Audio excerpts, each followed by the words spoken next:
नमस्ते दोस्तों, आप सभी को जय माता दी। ये है मेरा पहला व्लॉग और आज मैं इस अपने व्लॉग को शुरू करने जा रहा हूँ माता रानी जी के दर्शन से। और इस वक्त हम हैं ट्रेन में, जो है उत्तर संपर्क क्रांति एक्सप्रेस 12445, जो अपनी पूरी रफ्तार से कटरा स्टेशन की ओर बढ़ती चली जा रही है।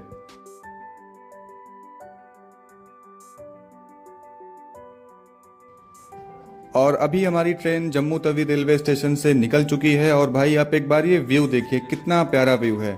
दूर वो जो आपको पहाड़ दिख रहा है और उसके आगे जो ये छोटे छोटे से घर बने हुए दिख रहे हैं खेतों में, छोटी छोटी दुकानें, और जो ये साथ में सड़क चल रही है हमारे, भाई ये बहुत ही प्यारा व्यू लग रहा है। और मैं आपको बताना चाहूँगा कि जब आपकी train Jammu Tawi railway station से निकलती है तो जो आपको व्यू मिलने वाला है नेचर का, वो बहुत ही अच्छा मिलने वाला है। बहुत ही खूबसूरत व्यू आपको मिलेगा जो आपने पहले कभी नहीं देखा होगा।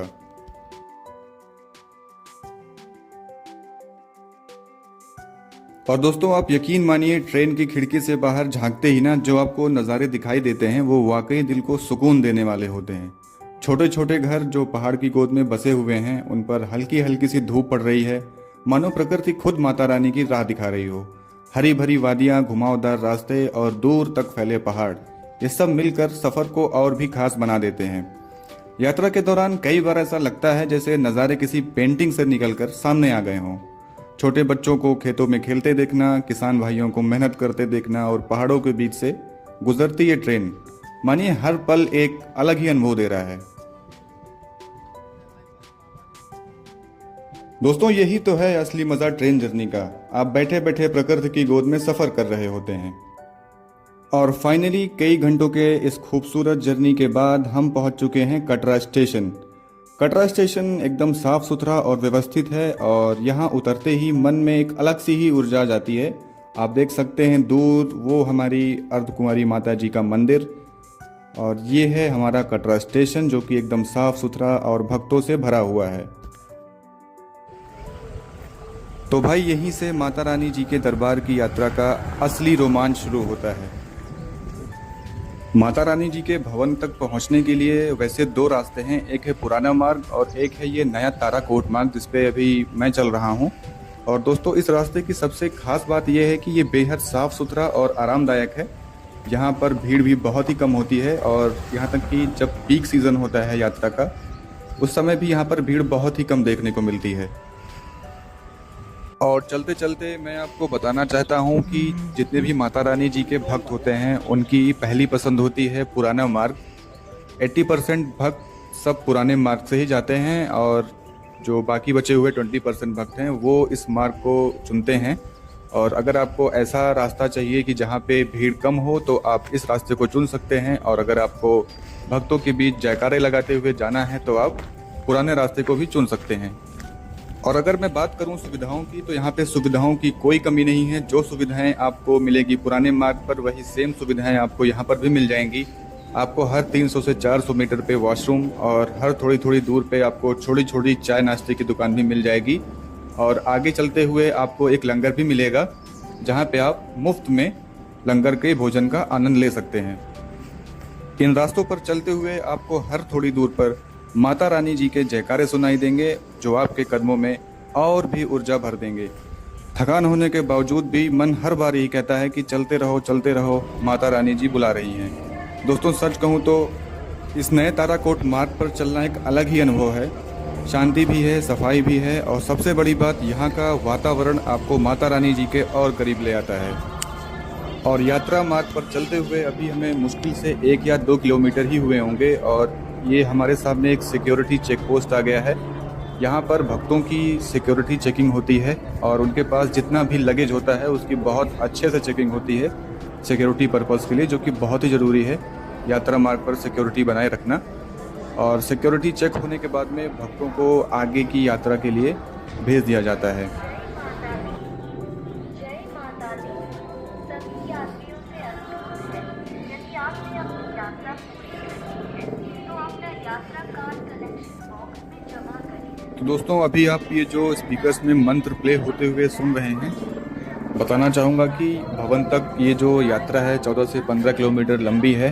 इन पूरे रास्तों पे आपको ये स्पीकर्स हर जगह मिलते रहेंगे और एक से एक बढ़ के एक से एक अच्छे अच्छे भजन यहाँ पे प्ले होते हैं, जिनको सुन के आपका पूरा शरीर पॉजिटिविटी से भर जाएगा और आपका दिल नहीं करेगा कि आप इन रास्तों से वापस घर आएं।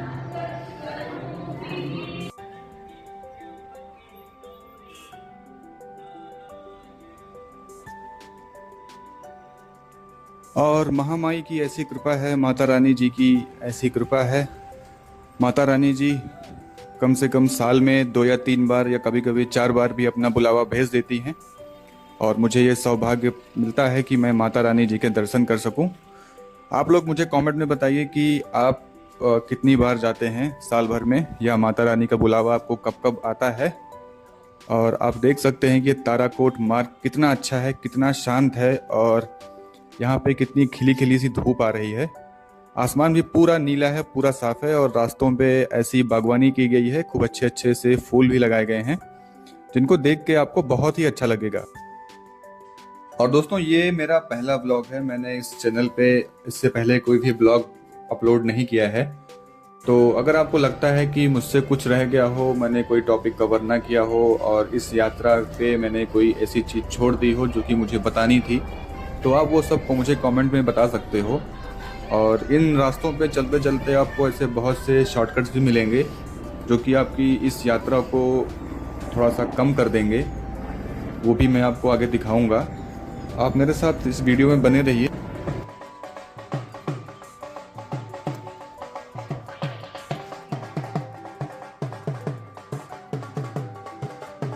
यात्रा करते वक्त आपको इन रास्तों पे ऐसे ढोल नगाड़े वाले भैया मिल जाएंगे जो कि ढोल नगाड़े बजाते रहते हैं। कुछ भक्त खुशी खुशी यहाँ पे डांस भी करते हैं, नाचते हैं और उनके पास जो भी 10-20 रुपए होता है वो दे देते हैं। आप अगर जाते हैं यात्रा पे और आपको ऐसे ढोल नगाड़े वाले भैया मिलते हैं तो आप भी आनंद से झूमिए माता रानी के दरबार में, और जो भी आपके पास 10-20 रुपए हैं वो आप अपनी खुशी के हिसाब से आप इन्हें दे सकते हैं। बोलिए साचे दरबार की जय। और ये हैं कुछ हमारे भक्तगण जो कि माता रानी जी के पावन गुफा के दर्शन करके वापस आ रहे हैं। और सामने है पीने का पानी। आप में से जिन्हें भी प्यास लगी हो वो यहाँ से पानी ले सकते हैं। पानी बहुत ही स्वच्छ होता है, बहुत ही ठंडा होता है। मौसम कोई सा भी हो, ठंडी या गर्मी का, पानी बहुत ही शीतल रहता है। और रास्ते की आप साफ सफाई देख सकते हैं, कितना साफ रास्ता है, कितना स्वच्छ रास्ता है। एक भी आपको यहाँ पे गंदगी नहीं मिलेगी और सफाई कर्मी भी टाइम टाइम पे यहाँ पे रास्ते की सफाई करते रहते हैं, तो रास्ते में कोई किसी प्रकार की आपको गंदगी नहीं मिलने वाली है। और दोस्तों, ये देख सकते हैं, इसका नाम है नवग्रह वाटिका। इस रास्ते पे आपको ये एक छोटा सा शॉर्टकट मिलेगा और ये शॉर्टकट आपकी टोटल यात्रा में से 800 से 900 मीटर कम कर देगा। यानी कि अगर आप सीधे रास्ते से जाएंगे तो आपको 800 से 900 मीटर और आगे चलना पड़ेगा, और यहीं अगर आप इस रास्ते से जाएंगे जो कि कुछ इसमें सीढ़ियाँ बनी हुई हैं, अगर आप इन्हें चढ़ते हुए जाएंगे तो उसमें से आप अपने 800 से 900 मीटर बचा सकते हैं। मैं आपको बताना चाहूँगा कि अगर आप में से कोई भी यात्रा कर रहे हैं जिन्हें हार्ट की प्रॉब्लम है तो इस रास्ते से ना जाएं। आप नॉर्मल जो पैदल वाला रास्ता है आप उसी से जा सकते हैं।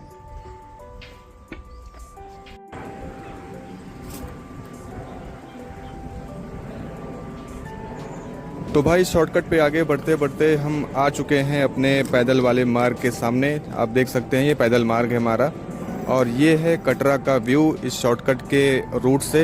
यहाँ पे सेल्फी पॉइंट्स भी बने हुए हैं जहाँ से आप देख सकते हैं पूरे कटरा का व्यू। भाई, कितना प्यारा व्यू लग रहा है। और जितनी बार भी मैं इस रास्ते से आता हूँ, ये जो सामने आपको ये ग्रीन वाला एरिया दिख रहा है, उतनी बार मैं सोचता हूँ कि काश मेरा भी घर यहाँ पे होता और मैं रोज़ माता जी के दर्शन कर पाता। खैर, ये तो हो नहीं सकता। और ये देखिए भाई, कितना अच्छा व्यू लग रहा है। पूरा कटरा शहर दिख रहा है, साफ साफ, पूरा आसमान एकदम से साफ हो रखा है और यहाँ पे सारा शहर, सारा गांव, सब यहाँ से पूरे तरीके से विजिबल है। और दोस्तों, यात्रा मार्ग पर आगे बढ़ते बढ़ते हमें ये मिला है लंगर, जहाँ पे हम करेंगे माता रानी जी के प्रसाद का ग्रहण।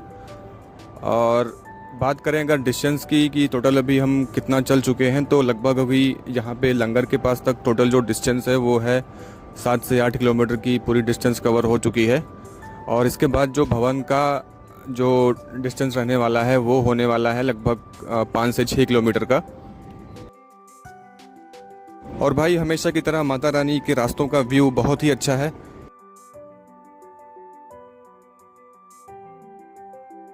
और दोस्तों, आप में से जितने भी भक्त माता रानी के दर्शन को जा चुके हैं, उन्हें ज़रूर पता होगा कि ये रास्ता कहाँ को जाता है।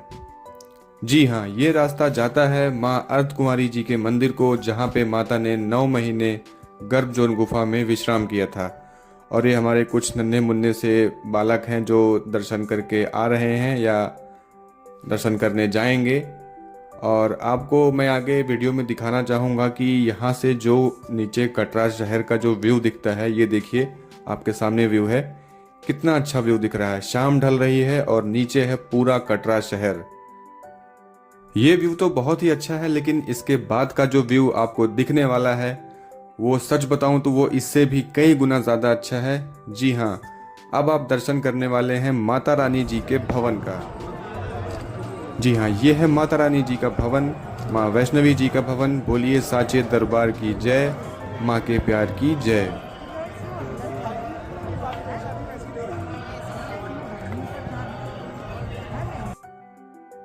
तो भाई, माता रानी जी के दर्शन हमें मिल चुके हैं। और बात करें अगर दर्शन की, तो दर्शन बहुत ही अच्छे थे, भीड़ बहुत ही कम थी, दर्शन बहुत अच्छे से हुए।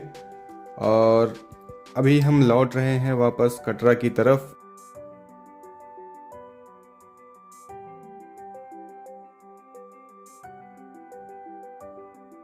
और अगर मैं बात करूं समय की, तो समय है 5:15 सुबह के। और आप इन रास्तों को देखिए, इन रास्तों पे कितना सुकून है। एक माता रानी जी का भक्त ही इसे महसूस कर सकता है। और हमारे आगे कुछ चल रहे हैं कुछ भक्तगण जो माता रानी जी के दर्शन करके वापस लौट रहे हैं। और आपके स्क्रीन पे जो अभी व्यू दिख रहा है, ये व्यू है सांझी छत का। जब आप भैरव जी के दर्शन करके लौट रहे होते हैं उसी रास्ते से, तो ये व्यू आपको मिलेगा सांझी छत का, जो कि बहुत ही मनमोहक व्यू है। आप अगर यहाँ पे एक बार आ जाएंगे तो आपका यहाँ से वापस लौटने का मन नहीं करेगा, जैसा कि मेरा मन नहीं करता कभी यहाँ से वापस लौटने का। आप एक बार ये पूरा व्यू देखिए।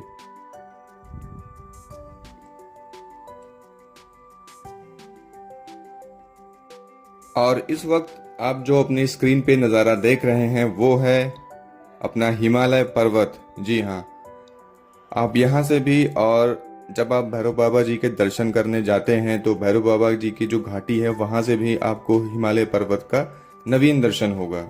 और दोस्तों, दर्शन करके हम नीचे आ चुके हैं वापस कटरा शहर की तरफ। मैं माता रानी से कामना करूंगा कि वो आप सभी भक्तों को जल्द बुलावा भेजें। मिलते हैं अगले ब्लॉग में। जय माता दी।